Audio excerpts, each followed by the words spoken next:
bus to introduce me everywhere. Yeah, you can take him around with you. Come and work keep for him me. as long as you like. Can I? How are yous? Very well, mate. This show, oh my gosh, it certainly perked my Tuesday up. You've actually watched it as well. I watched episode 1 and 6. You've done the dirty. I thought I might as well, you know. You've missed that in the middle diddle, I tell you. I'll get to the middle diddle, but I thought I'd watch those two. I was going to watch 1, and then I thought I've got to watch 6, see what happens, see where we go with this. It's crazy, man. It is crazy. I mean, if ever there is a reminder of how old you are, watch this show. That's the first thing I thought. Yeah, I'm like 35. I know I'm not basically pensioned yet. Yeah. But just going out there, basically we take all these absolute liabilities to Zante. Live wire liabilities. Live wires. They all think they're going on a show called Party Summer. Yeah. And it's just, sort of 18 to 30 type. Everyone just have a laugh, go out. Yeah. I meet them all, and first of all, they're like, why is that Rylan from the telly here? This is crazy. But I'm like, guys, I'm just here, like, it's like your big brother to have a bit of a laugh. I send them all off on a night out, and they have the best time. All hung over the next day. I sit them down and go, well, that's your last night out in a long while because you're here to work. And then they take over my bar. No more nights out. It's such a funny conceit, isn't it? It's really good. I love a good lie. So good. And the funny thing is, you are right about how it makes you feel from a certain perspective, depending on where you are in life. Yeah. But they're sort of 20 to 25, aren't they? Yeah. Right. So as a kid, as a younger teenager, they'll also seem quite old as well. Because when you were younger, there was your 16th birthday, wasn't there? Turning a teenager was a thing. You could do the lottery. Yeah, and then 16 was an age, and then 18 was a big birthday, and then 21. But 21, you thought, well, basically, you're sort of almost put out to pasture. So for younger viewers, they will seem quite old, and in a way, I suppose, experienced and worldly wise. Very experienced. To us, we're going, these are barely out of nappies, these kids. It is so frightening because, I mean, I look back at their age, like I was 20 and I was in the boy band in Ibiza, and literally being out in Greece, we filmed in Zakynthos, that's in Zante, and being out there, I just was getting all of these flashbacks. Yeah. And the way they were talking, I was like, I remember this. And I was just like, I sort of miss it. Like, now I've got responsibilities that I have to worry about. It's funny, and their conversation is so route one, isn't it? It is so, but what I love so much about this show is because you think, oh, another show with like kids abroad. No, it's not like that. Yeah.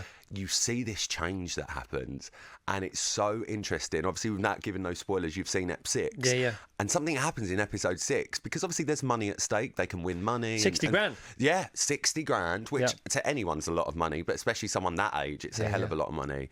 And something happens in that last episode where even me and the rest of the crew watching live were going, I did not expect that. Yeah, well, I know what you're talking about. And I I put the ranch. I bet the ranch on something. I bet you did. And I was wrong. Yeah, because episode 6 we did something very different. Yeah. People got split. Yeah. And it was very interesting to see. Now, are all episodes available straight off the back? They are. So I think it all drops on the 7th of Feb. So loads of people are just going to watch it that weekend, I would imagine. I reckon so. It's binge. It is a binge. They're going to have hot mess summer parties, aren't they? I mean, I'm fine for a hot mess summer party as long as you invite me. Yeah. How is that? Because I never did the sort of mainland European party scene. I gave it a good go here, as you probably know. I think we all remember that. Thank God you do, because I don't. You see.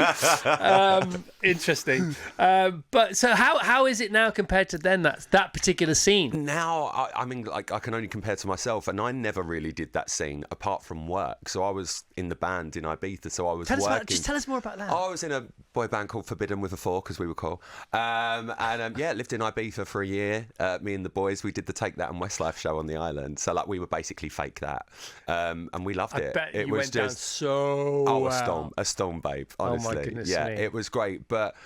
Back then, even though it was still about, you've got to look nice and things like that, everyone was just happy with a H&M rosary bead. Do you know what I mean? Yeah, of course. Like that was the height of it. Now, I mean, you've got to have designer these shoes. The shoes are about 3 times as high. Yeah. I remember we used to walk around in shoes called Flossies that you used to get in La Serenio. They were €7. Do you remember Flossies, Sinead? You used to love a pair of Flossies. They're like slip-on plimsolls. Oh, Flossies Vassos? Yeah. Love a pair of Flossies. Come on, you're Greek. The Ibiza kids out there will know. Pally Spera, come on.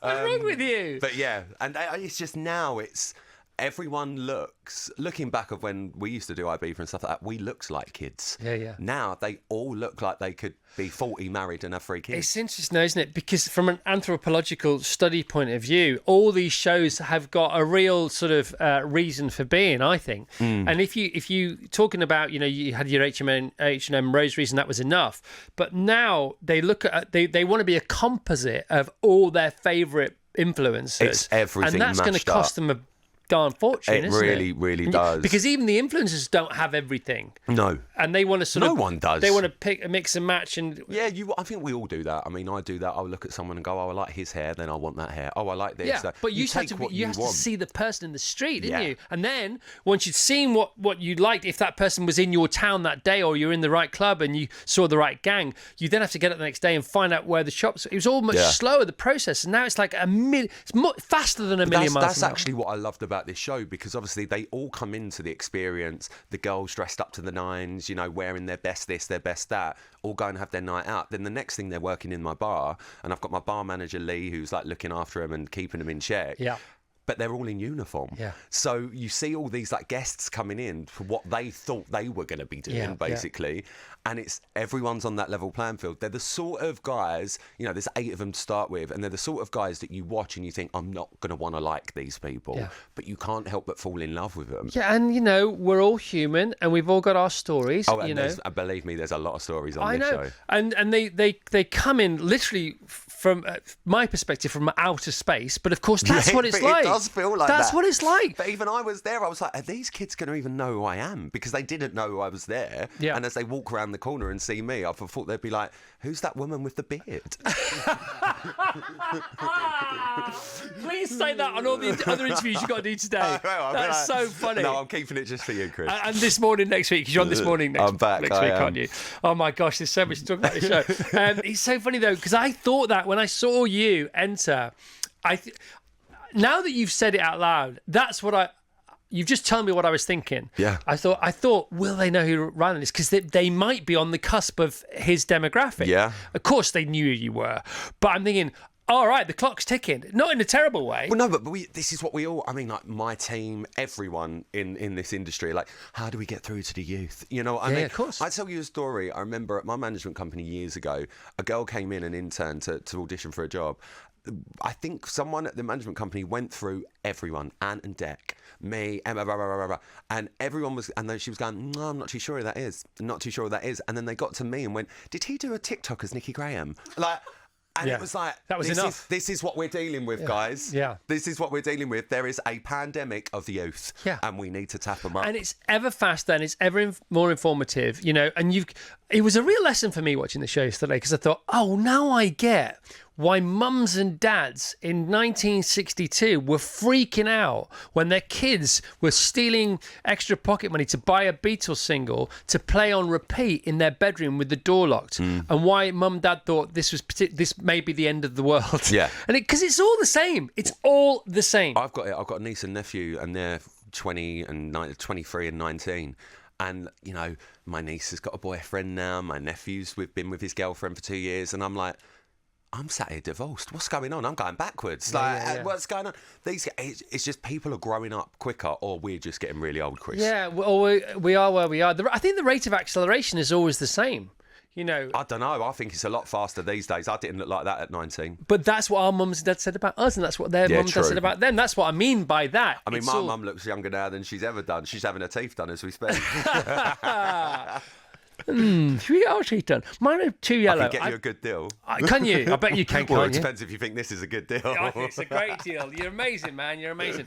But again, from an anthropological point of view, kids, they're not kids, they're young adults. No, of course. They're young adults. We say kids because they're 20 younger. to 25, man. Yeah. But they've got so much going on in their heads. What they don't know is what they're really going to this place for. Yeah. What they also don't know is they've been dobbed in by their mates. Yeah, it's actually their mates. Tell us about that. So they're when I have to reveal to them that last night was their last night out in a long while. Yeah.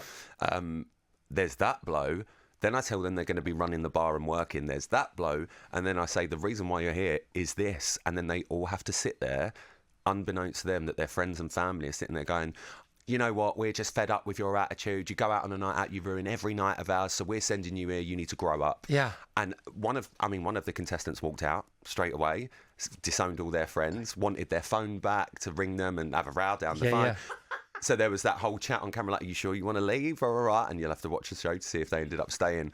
But yeah, at one point we were like, oh God, what if they all walk out? Like, though at least we've got a little holiday in Germany. By the way, they're not going to walk out. Listen, when we put some money on the table, they were like, okay, maybe we'll stick around and have a look, you know. And Sinead and I were discussing it earlier, you know, obviously because of the world we are in nowadays, and there'll be different worlds in years to come, they'll be having this conversation about your contestants will be having this conversation about people their age then as we are down now. The line, yeah. And you can see they've got one eye on this is going out in the real world. Yeah. This could be my big break. It could be the tipping point of me becoming an influencer. Mm-hmm. It could make, with respect, the prize money seem like small fry compared to when we get out. Yeah. And you can see all that going on in their heads. So they've got all this sort of commentary on their own performance going on. And that's what I really enjoyed about it, because, you know, I was born out of reality TV. I started on X Factor and Big Brother, and things like that don't really happen these days that much, because we do have now things like social where anyone can be anyone these days. But with the guys, I feel like a few of them did think that in the early episodes. They're like, oh, you know, I'm going to try and keep up the pretense, keep the makeup on all day, blah, blah, blah. Oh, by episode 3 and 4, I mean, drown rats, the lot of them. Yeah. But that's why I love them. Because they then realise we're not going to earn any money unless we actually clean them toilets, unless we actually get rid of that sick that's on the floor. Like, they were getting down and gritty. Yeah. And the best thing about it, we filmed at this amazing place called Karma. It's like a big pool bar. They were amazing, and we had our own bar set up in there. And I felt like Rapunzel. I had like a turret, like a top, and I'm sitting down just watching over the whole gun club. Tower. Literally, I was watching over the whole club. Honestly, I felt like Spielberg, because I had my little headset in, and I'm just watching them in the bar, just listening to all the conversations, switching between 1, 2, and 3 on the channels. Yeah. And I'm hearing everyone's conversation talk about each other, and I'm just rubbing my hands together, going, yes. Because of your previous experience, and you know, you are literally worth your weight in gold in this position in a TV show. Did you lend any of your knowledge to the production team? Because obviously working on Big Brother, you've been in this situation before. Because just you saying that, your fascination with the various channels, you can see the edit, can't you? Yeah, oh my God, 100%. So what did you bring to the programme? Well, we were really lucky. We had an amazing crew. I'm sure you did. Crew, and I know everyone says that about their shows, and half of them don't even know their names, but genuinely, we had a brilliant crew. And because we're all on an island together, that was it. It's your family now. We're all in. And they were great. The crew were fantastic. But yeah, I can't help, because I come from inside it. Yeah. So like when I worked on Big Brother, I'd go in the house every launch day and just have a little walkabout and be like, can you see me here? Because I used to find all the spots where you couldn't be seen when I lived in there. So it'd be things like that. And I would always put my 2 pennies worth in. But listen, I'm just the host. Everyone's like, oh, ignore him. But there's another show there, isn't there? Oh God, yeah. There's like, it's like an extras. Yeah. It's like a version of extras. It's better than extras. It very much is. Because one of my questions was going to be is now. And we're now going to ask it out loud. What am I talking about? Was going to be, is now. I'm going to ask it. The hot mess summer, the twist. You can't do the twist again. The show's got to have a second series. Got to have a third series. Listen, we never bank on anything. No, you know what it's like. I would love to do another one. It's got to have another one. Well, look, I'd love to do another one. However, I know exactly what you're going to ask. Because you can't do that again. Well, you say that. Do you remember Release the Hounds? Yeah, I do. Right. So the way that they always marketed that to contestants was it's a new game show. No one really knew what they were signing up for. They'd get there and then boom, they're getting chased by dogs. It's like, oh, we're on Release the Hounds. How we would probably...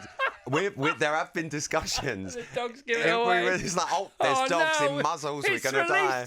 I'm on Release the Hounds. That's literally what it is. And we did have this conversation, and look, no one likes to predict the future. One person might watch this and that'll be it, or 20 million people might watch it. Obviously, it is on Amazon Prime on Wednesday the 7th of Feb. But all episodes available. All episodes available, dropped. But yeah, there are ways to do it, 100%. And we had a conversation about, would it be in the same bar? Yeah. Would it be a different destination? Yeah.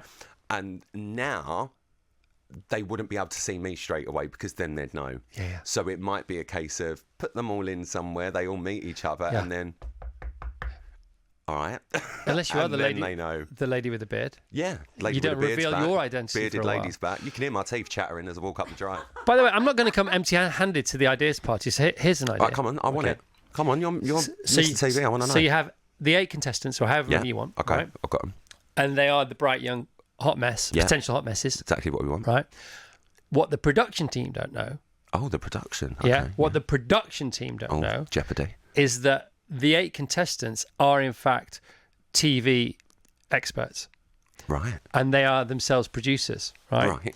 And the twist is, go on, the cameras are on the production team, and the production team are then put in place in the situation, and the contestants take over the show because they can run a TV show. I mean, I'm fine with whatever as long as I'm getting paid.